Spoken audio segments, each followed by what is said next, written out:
భారత సంస్కృతిలో మహత్తరమైన కావ్యం శ్రీమద్ రామాయణం. ఇందులో ఒక ప్రత్యేకమైన ఘట్టం సీత స్వయంవరం.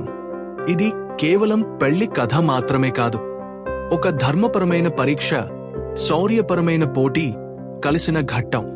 మిథిలా రాజు జనక మహారాజు పరమ పండితుడు, పరమ భక్తుడు. ఒకసారి ఆయన యజ్ఞం చేస్తుండగా పొలాన్ని దున్నుతూ ఆ భూమిలోంచి ఒక దివ్యకన్య వెలువడింది. ఆమెకే సీత అని పేరు పెట్టారు. జనక మహారాజు ఆయన యజ్ఞాన్ని పూర్తి చేసిన తర్వాత అందరినీ ఉద్దేశించి, ఈ మహాయజ్ఞం నిర్విఘ్నంగా పూర్తయింది. ఈ యజ్ఞ ఫలం మన మిథిలా రాజ్యానికి శాంతి, శ్రేయస్సును తీసుకురావాలి. నా కుమార్తె సీత, ఆమె భూదేవి పుత్రిక. ఈ యాగం ఆమెకు భర్తను ఎంపిక చేసుకునేందుకు ఒక వేదిక కావాలి. జనకుడు ఆమెను తన పుత్రికగా పెంచి పెద్ద చేశాడు.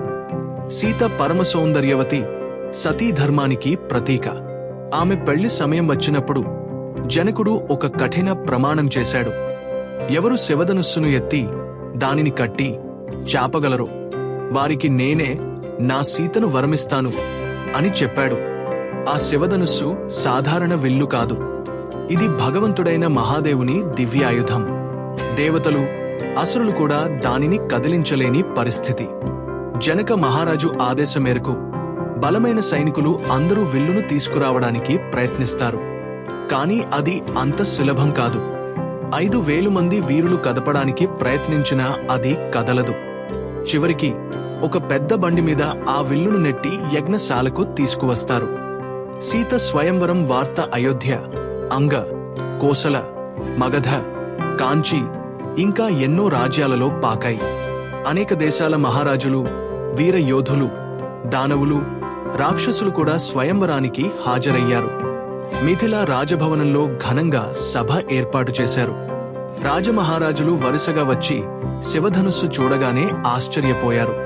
కొందరు దానిని చూడగానే భయంతో వెనక్కి తగ్గారు. మరికొందరు ప్రయత్నించినా కదల్చలేక అలసిపోయారు.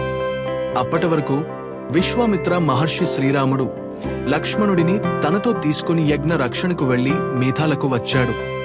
జనక మహారాజు వారి ఆతిథ్యం ఘనంగా ఇచ్చాడు.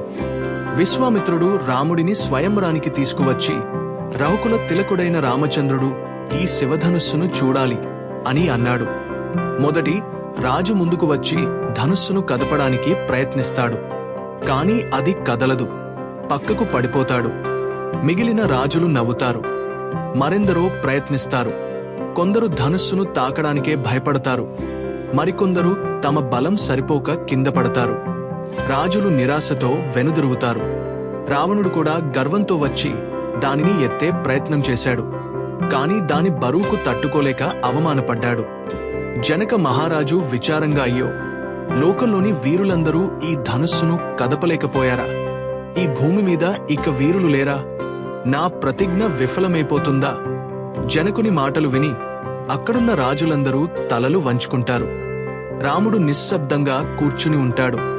విశ్వామిత్ర మహర్షి, రామా, నువ్వు ధనుస్సును ఎక్కుపెట్టడానికి ప్రయత్నించడానికి ఇది సరైన సమయం.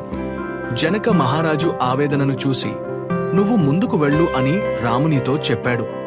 సభలో నిశ్శబ్దం నెలకొంది. రాముడు ముందుకు వచ్చి వినయంతో రాజును నమస్కరించి శివధనుస్సు ముందు నిలిచాడు.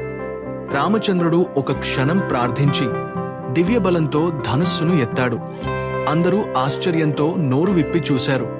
ఆ తర్వాత దానిని కట్టే ప్రయత్నం చేశాడు. ఒక గర్జన శబ్దంతో ధనుస్సు విరిగిపోయింది. సీతమ్మ ఆనందంతో మెరిసిపోతుంది. తన కల నెరవేరినందుకు ఆమె సంతోషిస్తుంది. జనక మహారాజు ఆశ్చర్యంతో మరియు ఆనందంతో, అద్భుతం! రాముడు శివధనుస్సును విరిచి నా ప్రతిజ్ఞను నెరవేర్చాడు.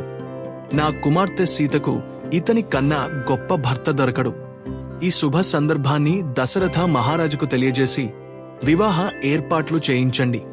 ఆ సమయంలో సీతాదేవి తన చేతిలో స్వయంవరమాల పట్టుకుని సిగ్గుతో, భక్తితో రామచంద్రుని దగ్గరకు వచ్చింది. అందరూ జయ జయ అంటూ హర్షధ్వానాలు చేశారు.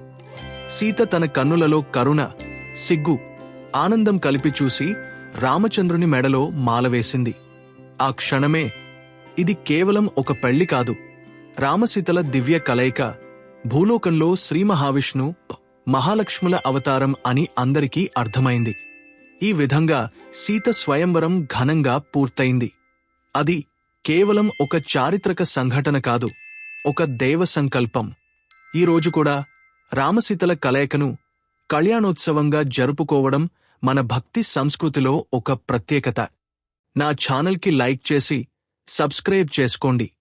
మరిన్ని ఆసక్తికరమైన వీడియోల కోసం గంట గుర్తును నొక్కడం మర్చిపోకండి.